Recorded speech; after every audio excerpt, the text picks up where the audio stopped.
Hi there, BookTube. It's Roz, and as I speak, it is the very last day of September, and that means that tomorrow is the start of Victober. Because although I'm a Victober host now, I'm still a really enthusiastic Victober participant as well, and it's one of my best BookTube moments of the year, the start of Victober.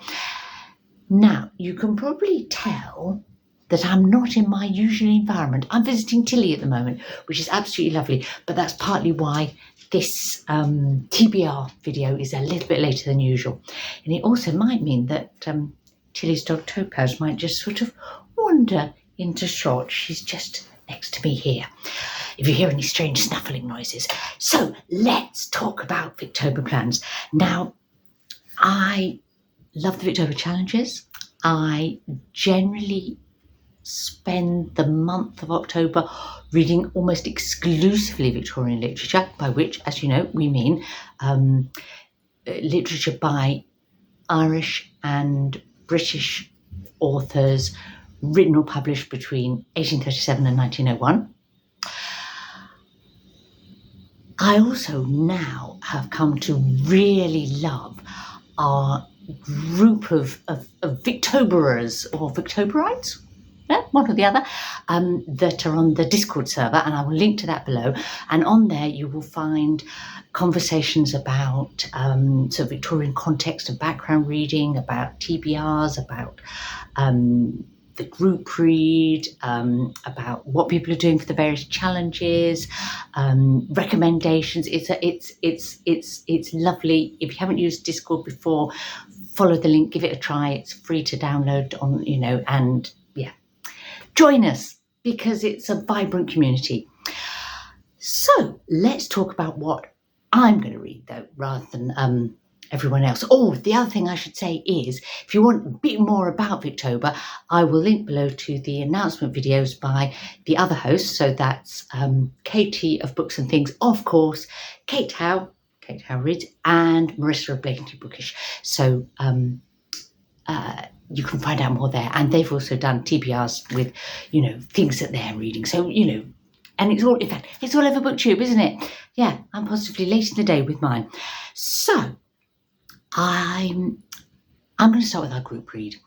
And this year's group read, we were keen to read something by a woman, because the last sort of couple of years it's been things by men, just happened to be, and by an author that isn't the sort of absolute mainline Victorian authors that everyone's read.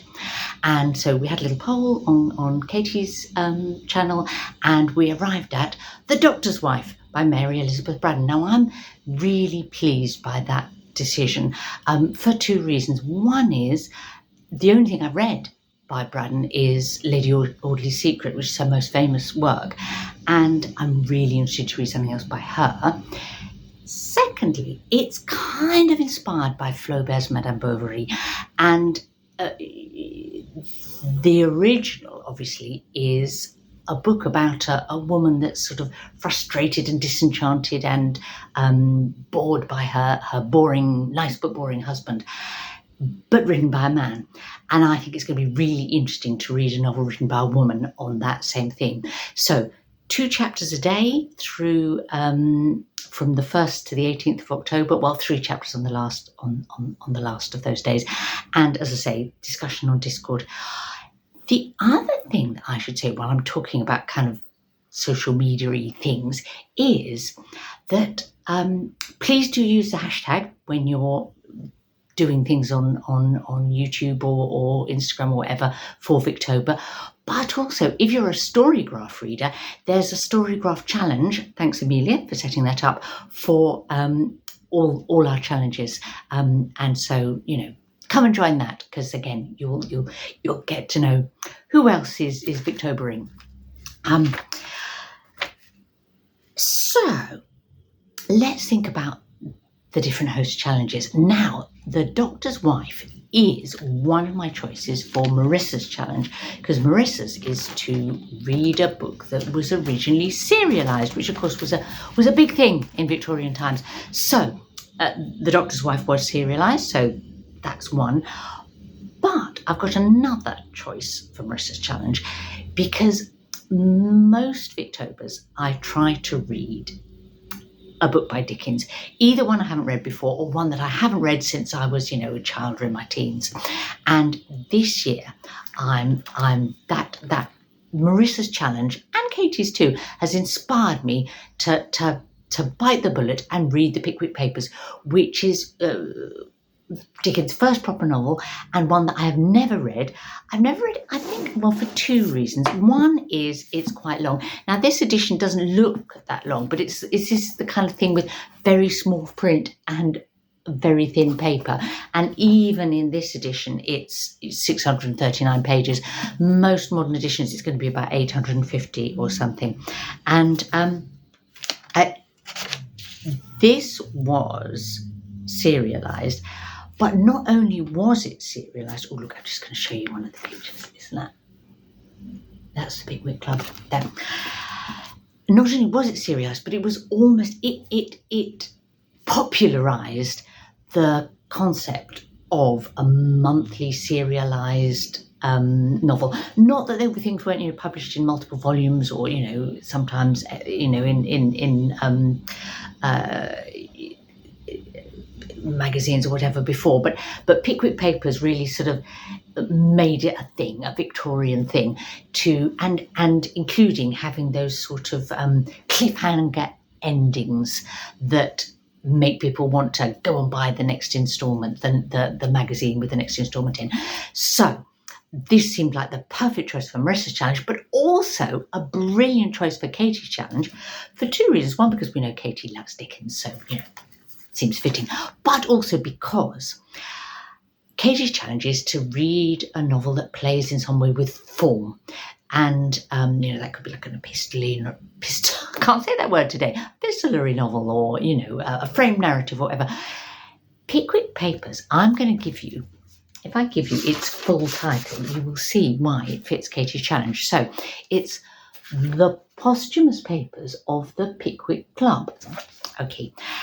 The setup for the book is that that Charles Pickwick, who's the lifetime president of the Pickwick Club, and three other Pickwickians go on a coach trip around England and write reports of their adventures and what they see, which they send back to the Pickwick Club to be read. So it's absolutely playing with form, because it does ultimately form, they're kind of connected, and you get a kind of a connecting narrative, and it ends up becoming sort of starting like lots of bits and turning into a novel. The other reason, apart from it being long, that I have never read the Pickwick Papers before is because obviously it's Dickens' first proper novel. He had Sketches by Boz before that, but this is his first proper novel. It's at the more humorous end of Dickens. I mean, there's always humour in Dickens's work, but when you get to things like, Great Expectations, or, Our Mutual Friend, Bleak House, things have become perhaps more serious. And I think I tend to enjoy later Dickens more than early Dickens. So it's going to be interesting to give Pickwick Papers a go. There we go. And that's the joy of Victober challenges, because it pushes you to do something, slightly different. Now, I said I tend to read a Dickens book each Victober. I also tend to read an Elizabeth Gaskell each Victober, and I've been I'm gradually working my way through the ones that I didn't read when I was a bit Gaskell obsessed in my teens. And I had two possibles to read this year, and one was Sylvia's Lovers and one was Ruth, both of which I'm keen to read. But I have plumped for Ruth, and the reason that I picked Ruth is because I felt that it's the one that would fit best with Kate's challenge, because Kate's challenge is to read a book where religion is in some way prominent. It features in the story, and Ruth is kind of like a fallen woman narrative, and I'm very confident that there will be kind of religious elements in the story, partly because that's Elizabeth Gaskell. Elizabeth Gaskell was daughter of a Unitarian minister and married to a Unitarian minister, and all her novels have a sort of social, political, and religious kind of strands, I suppose, because those things were important to her. So I have high hopes of Ruth. Now, before I talk about what I'm going to read for my challenge, I'm going to talk about our group challenges, because the group challenges are a bit special this year because we've planned them in memory of two wonderful booktubers who are no longer with us, Jennifer Brooks and Alice of Alice's Giant Bookshelf, both of whom were keen Victoberers. Does that work as a word? Yeah. And Jennifer, particularly, one of her Victorian favourites was Wilkie Collins, so we're reading things by Wilkie Collins, maybe. And Alice particularly liked Conan Doyle, or more specifically, the stories of Sherlock Holmes. So, in a bold, optimistic Victober TBR sort of way, I am going to read something by both of those. For Wilkie Collins, I am going to read, I've got an audio collection of 3 of his longer short stories, or sort of novelettes, a couple of them might be called. I've only read full-length novels by Collins, but Wilkie Collins was also really known as an excellent short story writer, partly because he was writing things for, he was a friend of Dickens and was writing things for Dickens monthly magazines, and so, short stories worked for that. But also his short stories tend to have a lot of them have a kind of like a slightly spooky supernatural horror sort of element. And I'm not a great reader of that sort of thing. But if I am going to read it, I enjoy it more in short story form. So that was, a couple of good reasons for trying some Collins shorter works. And the 3 in this collection are my favourite title of a short story, I think, A Terribly Strange Bed, from 1852, The Dead Hand from 1857, which was based kind of on a walking tour that he did with Dickens, and then they both wrote stories as a sort of a result, and The Dream Woman from 1876, but that's like a kind of a rewrite, a novella extending a short story that he wrote in the 1850s, because the 1850s and 60s was sort of like Collins's golden period, I suppose. So that's in memory of Jennifer. And for Alice, Sherlock Holmes. And for that, I'm going wild. Okay, because I have the audio collection read by Stephen Fry that is called The Definitive Sherlock Holmes. And it has got in it all the novels and all the short stories. Now, that's 4 novels and 5 collections of short stories. Of those, only 2 of the novels and 2 of the collections of short stories are actually Victorian. So my plan is to read the 2 Victorian novels, which are A Study in Scarlet and The Sign of 4. That's really dark, isn't it? Can you see that? Or listen to them. And the 2 collections of short stories that fall into the Victorian period, which is The Adventures of Sherlock Holmes from 1891 to 92, that was serialised in the Strand magazine, or they were all published in the Strand magazine and then gathered into a collection. Okay, and the Memoirs of Sherlock Holmes that were in the Strand magazine between 1892 and 93, and then were bound as a collection later on. So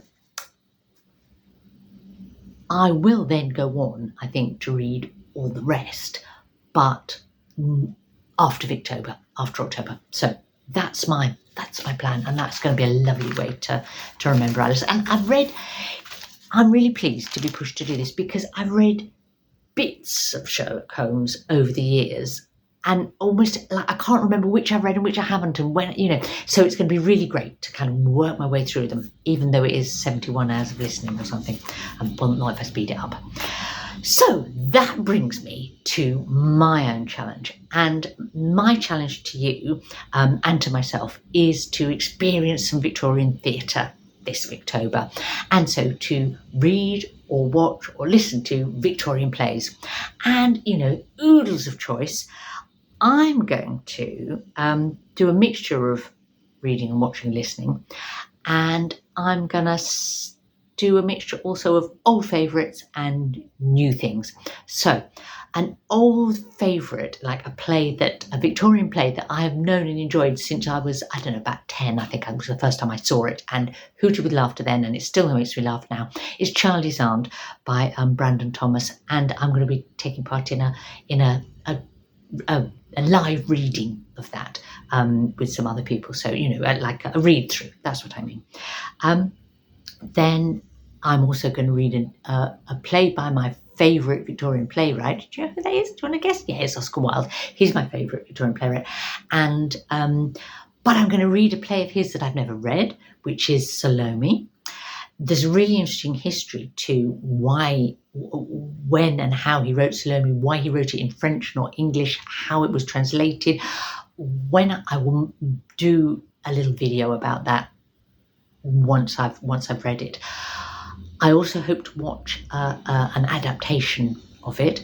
I'm also going to listen to some Oscar Wilde plays from the BBC radio drama collection. So a feast of Oscar. But, okay, it's also really great to try out new authors in Victober. And all the other things I've read I'm reading are all by authors that I already have read something by at least. So the plays are going to be my opportunity to pick up on some new and different authors. Now, a very popular playwright in the early part of the Victorian era, Oscar Wilde is at the end, in the 1890s, but back in the early part of the Victorian era, one of the most popular playwrights was someone called Dion Boucicault. Well, that was his stage name. He's Irish. He was an actor and a playwright. His play, London Assurance from 1841, was his first big hit, and it was popular both in the UK and in the States. I may also read the Colin Bawn by him, which was like played all over the UK and like all over America too, I think. So a big name, but not one that we talk about much now. Wonderfully, a revival of London Assurance from 2010 is on National Theatre at home. So that's the English National Theatre. You can subscribe for a month or a year and see National Theatre productions. They're brilliant, and I'm really looking forward to that. I'm also hoping to see an adaptation of Salome on that, but I'm not sure it's actually Oscar Wilde's version. It's a sort of reimagining of it. We shall see. I will report back, see what it turns out to be. Then, in my Victober announcement video, I sort of bewailed the fact that it seemed really difficult to find Victorian women playwrights. Victorian women were very lively in the theatre as actresses and theatre managers, interesting, putting on productions, but it's not so, we don't remember really greatly, not in a famous way, Victorian women playwrights, but they did exist. And, I was determined to find some. Wonderfully, on the Magic Discord server, where there's all this good conversation going on, Joe Smith, who's a commenter, and a couple of other kind of participants gave me a few pointers, and I've done a bit more research, and I'm going to read several Victorian women playwrights. Number one, I'm going to read Ouida. Ouida is her nom de plume, but she was an English woman writer, also wrote novels, and I'm going to read Afternoon by her, which was actually one I'd forgotten that Katie suggested last year when she was in, her challenge was to read new woman literature, and so it's from the 1890s, and it's a kind of a new woman play, so we'll see what I make of that. Then, in sort of looking for that on the Internet Archive, do you know the Internet Archive? It's a brilliant thing. It's like a library that's on the internet, and you can, things that have been sort of digitized and put into this library, and you can look at them there, or you can borrow them. Sometimes you can borrow them for a fortnight, sometimes you can only borrow them for an hour, but it gives you access to things that are kind of like from university libraries around the world, that you wouldn't otherwise get hold of or whatever. And brilliantly, it has Victorian women playwrights for me. I found one book which is 4 new women plays. It's inspired by, looking at Ouida. And actually, 3 of them are Edwardian new women plays, but one of them is a Victorian play, and it's by Florence Bell and Elizabeth Robbins, and it's called Alan's Wife from 1894. So I'm going to read that one. And I also found a book of female playwrights of the 19th century, and that's got another 5 or 6 playwrights in there to have a look at, and I will. And I will report back with a sort of women playwrights and women in the theatre video partway through Victober when I've had a chance to read a few of those. So that's my Victober, quite a relatively realistic TBR, I hope. There's only about 2 things I'm going to read in the month that aren't Victorian, something for my book club and something for the FOMO book club. And, that's about it. So a feast of Victoriana, and I'm looking forward to sharing Victober with all of you.